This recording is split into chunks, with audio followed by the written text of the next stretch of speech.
Now, in bringing our first guest, we are talking to Attorney Dan Gatmaitan, a constitutional law professor at the University of the Philippines. Good afternoon, Attorney. Thanks for joining us on StoryCon. Good afternoon, attorney. Good afternoon, attorney.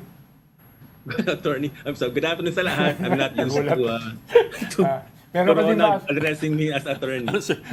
meron ka din ba prop na kwan na high moral standards, ethical standards, Strictest ethical standards. strictest ethical standards katulad ni ex-human rights lawyer Harry Roque? I think siya na yung highest. Oh, yeah. Wow. kasama ni Professor yan sa UP College of Law dati.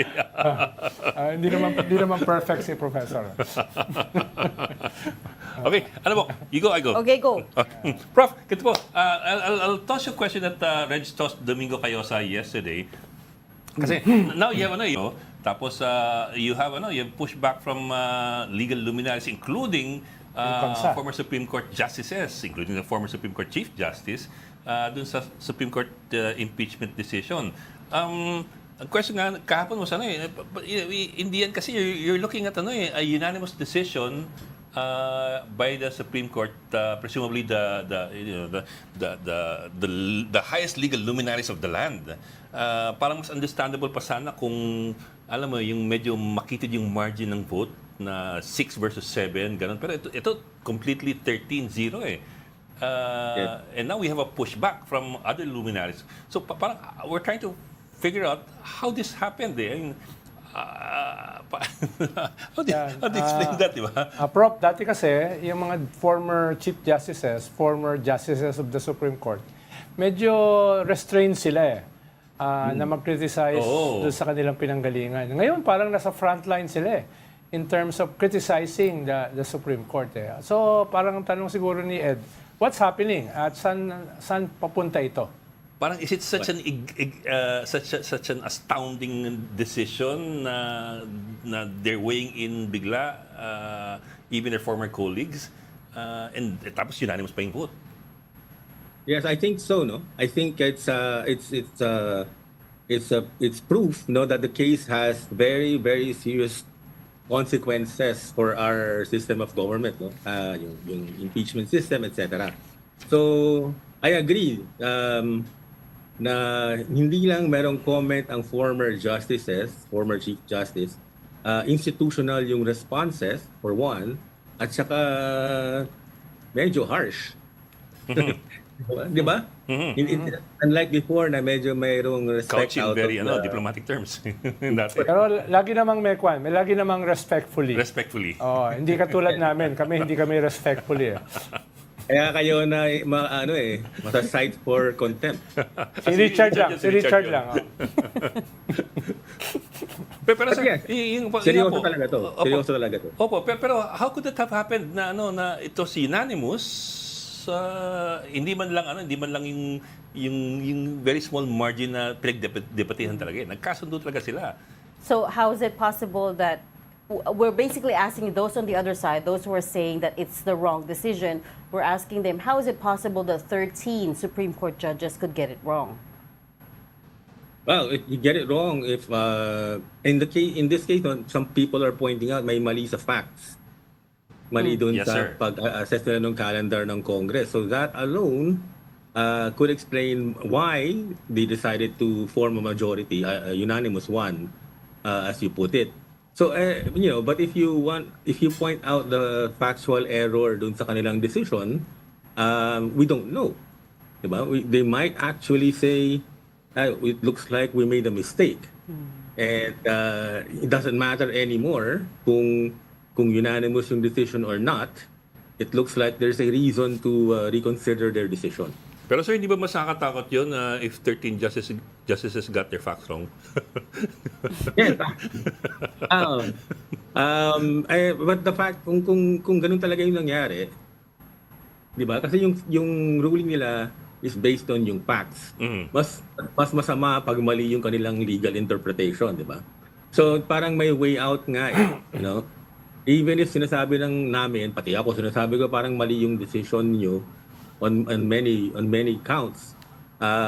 Pag i-focus mo sa facts, it might give them a way out or a reason to reverse.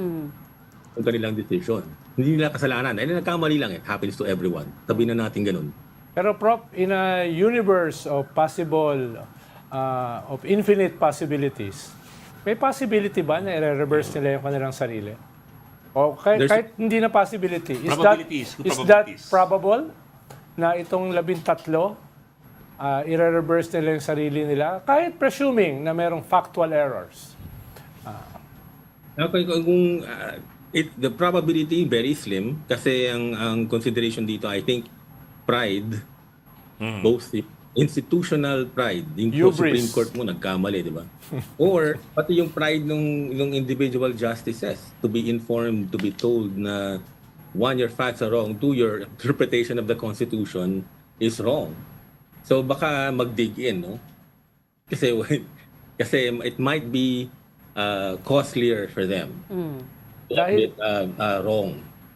ang alam ko kasi, Professor, even if the Supreme Court makes a mistake, their mistake becomes law. Their Yes, that's error actually becomes true. law. Yun ba? Kaya i-criticize yan kahit mali sila, pero everyone knows in the end we have to follow the law. But kung yung factual basis ng decision yung mistake, they might want to take a second look at their ruling.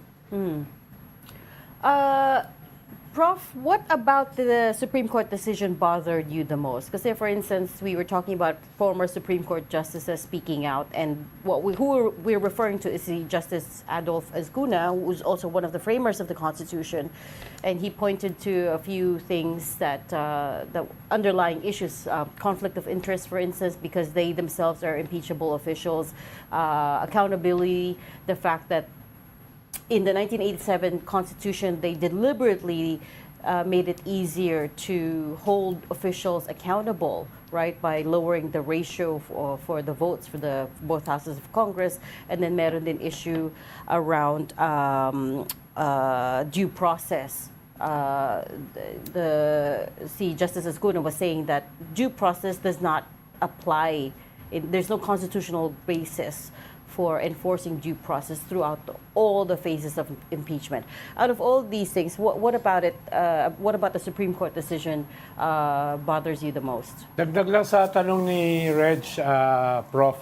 Sabi kasi, yung usually reticent Justice Escuna, ang sinabi niya, the Supreme Court decision didn't just amend the Constitution, it derailed the Constitution. Kanya na, very, very sharp yung kanyang banat, no? For a former Justice of the Supreme Court na usually ay subdued. No?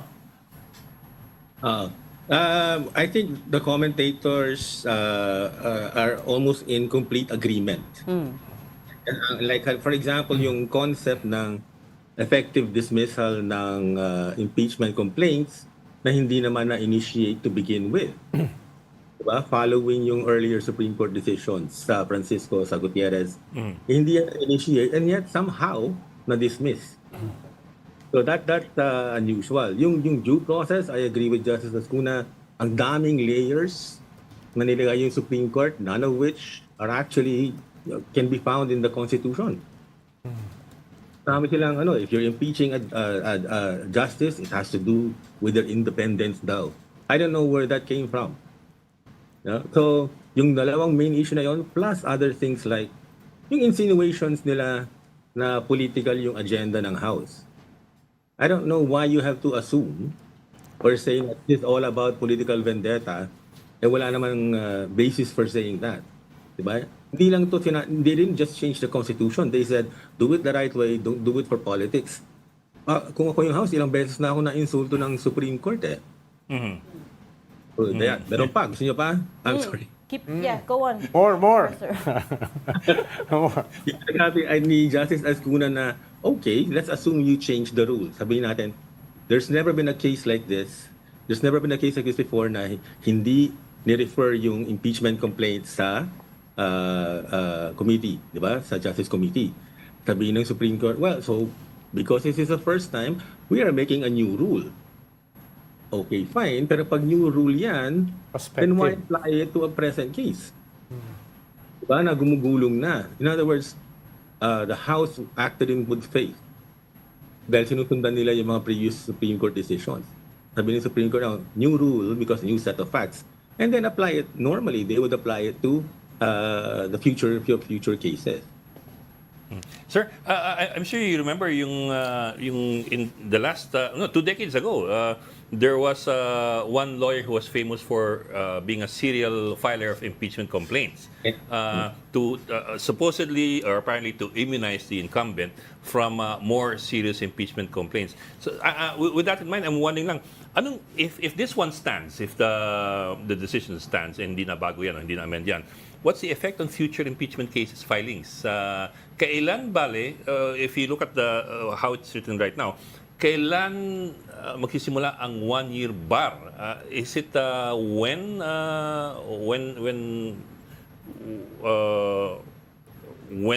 somebody files an impeachment complaint and it's not acted upon? Lalo na yung sinabi nila tungkol sa mga constitutional bodies. Talagang hinigpitan. No? So will impeachment be possible in the future because of these changes, Prof? Medyo matindi yung pagbabago, Baka nga dalawang rules ngayon, no? Sabihin nila pag I admit medyo confused din ako. But they might be implying or saying na hindi naman nila in-overturn yung Francisco eh. So in cases, 'di ba? So in cases where mayroong mga private citizens na nag-file, tapos ni-refer sa committee, then na-initiate na yon. Yes, sir. They can actually say that's still the rule. Except that sabi nila, in cases naman, where nag-adjourn yung Congress without any action, that also triggers the 1-year ban. Yes, so sir. hindi ko rin alam. That's the portion where, and I'm quoting from the decision, I think this is the relevant portion. The 1-year ban should be reckoned from the initiation of the impeachment complaint if unacted upon or when it is dismissed if it has been partially acted upon. So does that mean na, pwede mag-unahan na lang ng filing ng impeachment complaint? Kung hindi inaktuhan yung first impeachment complaint na na-file, yun na yung simula ng 1-year bar. Yes, that's a possibility. So, yung dating practice ng filing of the defective impeachment complaints, maaaring mangyari naman makita na naman natin yung search ng ganitong klaseng kaso. Yung immunizing the incumbent. Yes. Triggering the 1-year ban, di ba? Yan. So, pwede mangyari yan.